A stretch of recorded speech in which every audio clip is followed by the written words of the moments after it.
Hi, this is the third and the last in my series. This one will be copper, resin, clear resin, and the last piece of wild olive that I had that I saved, the crinkle, the cracked and the crinkle one. So let's start doing it. And here I start with putting a copper base that will be the lead, that will be the top of the bowl. And here you can see that I'm turning the wood, so the cut wood will be on top and the bark will be the part that sits into the face of the ball. And then after the resin cured, I put the wood, and then I put clear resin, and it will go into the pressure pot, and I will leave it this time because it's clear. I'm not going to start working after 2 days like usually I do. When I do crystal clear, what I'm trying to do is to leave it for 4 or 5 days to cure properly, and it will become hard. It's a little bit harder to work with, and it chips quite easy, but when you polish it, it will come as almost crystal clear.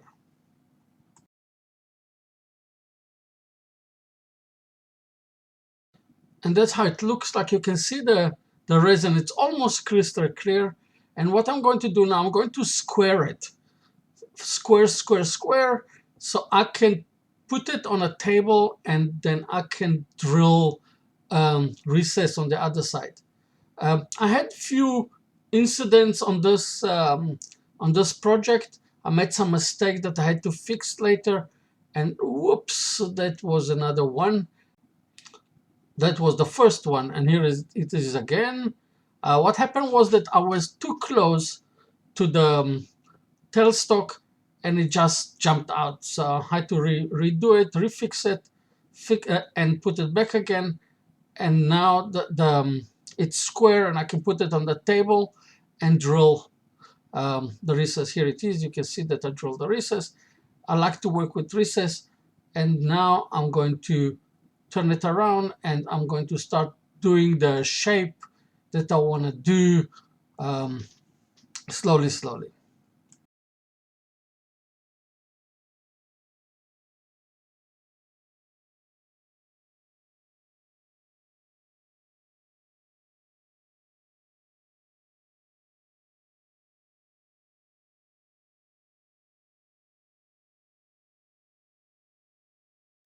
It's like Christmas in July. I had in my you can see the small chips that on you could see them. I had in my mind a design, and I started doing the shape of this design, and then I decided, nah, it doesn't look right. It looks like more like a baby potty training pot. So I decided to change it, and changed totally, and I made it as a normal vase. I didn't like this design, so lucky enough, when we do with wood, we're like doctors. We can bury our mistakes.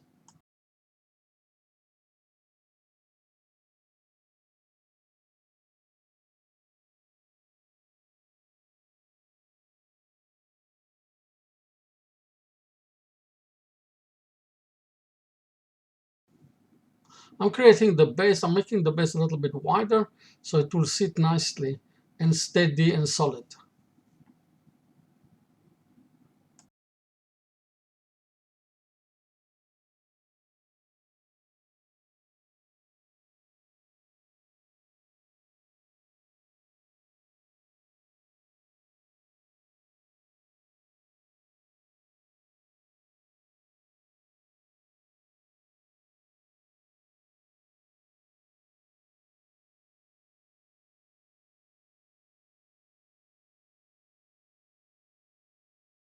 Planned in advance, so I left enough space for the logo to put it back in later, and just finished it.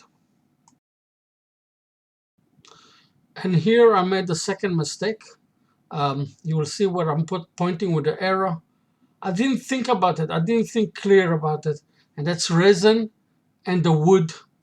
And it's if you put, you'll see later what was the mistake. But it's quite a stupid mistake. and I should know better than do it this way. I have enough experience with wood and resin, and I had to think into the future what will happen if I'll do that, and you'll see a little bit later what happened.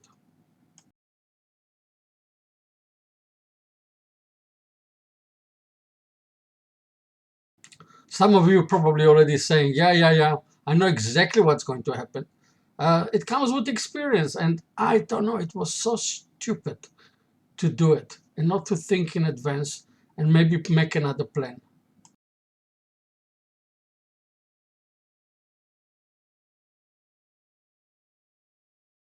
I polished it with Yorkshire grid after I went all the way to 600 and then Yorkshire grid, but I didn't think it's clear enough. I didn't think it's good enough. So I gone back and I start flattening down with water pad all the way to 3000 and try to do, and then going to novus Nova 232, and maybe then I will be happy with the clarity and the polish that I made.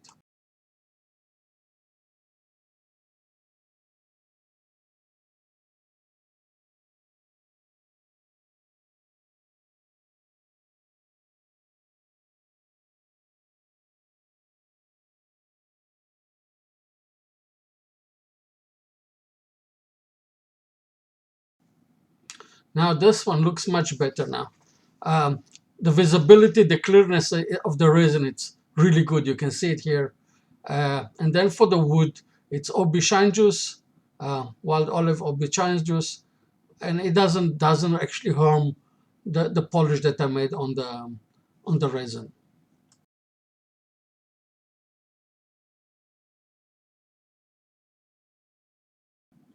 You can see now the reflection of the copper that sits in the rim, on the outside rim. I had an idea. Instead of just hollowing it out, I'll cut a conic piece out. It's a clever idea, or it's my most clever idea, or it's my most stupid idea that I made. So what I'm trying to do is to cut a conic in, and then cut it on the other side, and here, and then I'll not lose so much resin. And here you can see the other mistake. I didn't think clear enough that if I will have the resin and wood together, and because of the condition of this wood, and I put pressure on the recess, it will crack. And that's exactly what happened. And I had no choice. I had to super glue the crack. So I'm okay with that now. So I'm creating now a tenet that I will glue in, and I'll work on a tenet. Such a stupid mistake. Going back to the piece that I made, what will happen is, if it works, I will get a conic piece coming out, and I'll be able to use it in another project, and I don't have a lot of dust and throwaway resin. And that's exactly why I done this idea of cutting out a conic. Let me know in your comments, what do you think, if it was a clever idea or it was just one stupid idea.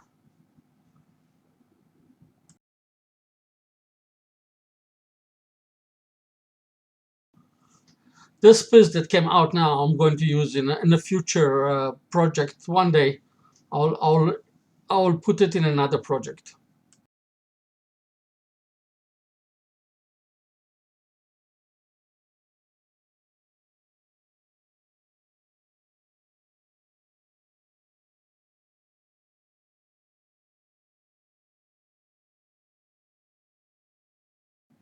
Because I had to glue a tenet in the back, yeah, you saw me gluing it earlier, I decided that I'll do 99% of the whole work with the support of the tailstock, using here mat 2, just to dig in and hollow much easier.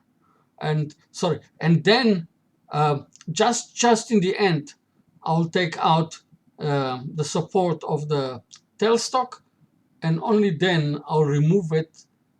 You'll see, I'll do almost everything, almost the last part flatting, polishing, everything I'll do with the support of the tailstock. So it's not going to fly out, and then it will be difficult to put it back and to be able to center it again.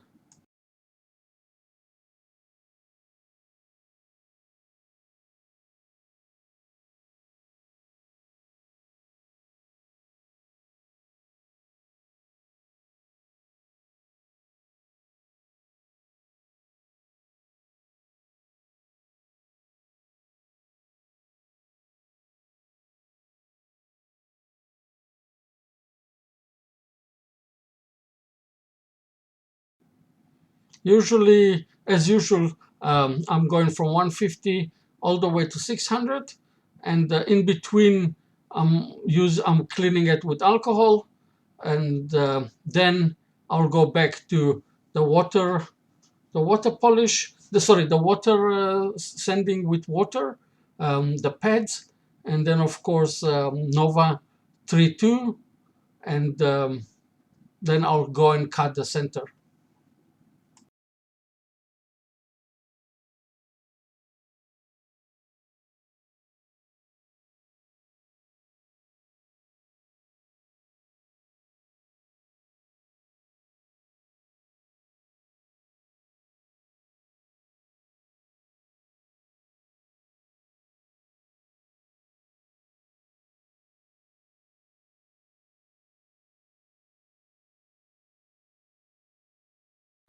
As I polish with the Nova, you will see step by step how clear and more clear it gets, and all the way to almost crystal clear.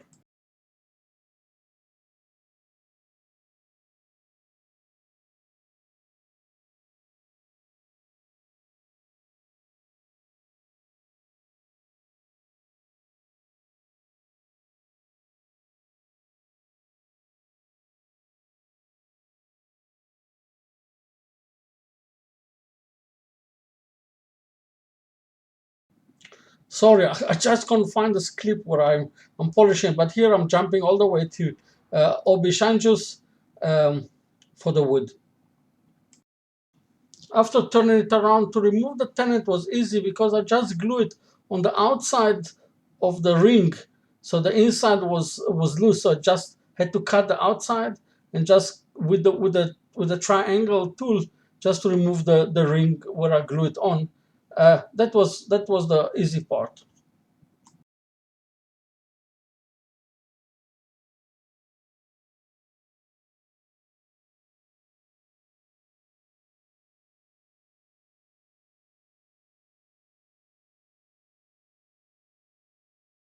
I hope you enjoyed the three-part series of saving this piece of beautiful wood. If you did enjoy the series and my work, don't forget to subscribe to my channel. Don't forget to put some comments and like my channel. So till the next time, we'll see you in my next video. Cheers and have a great weekend.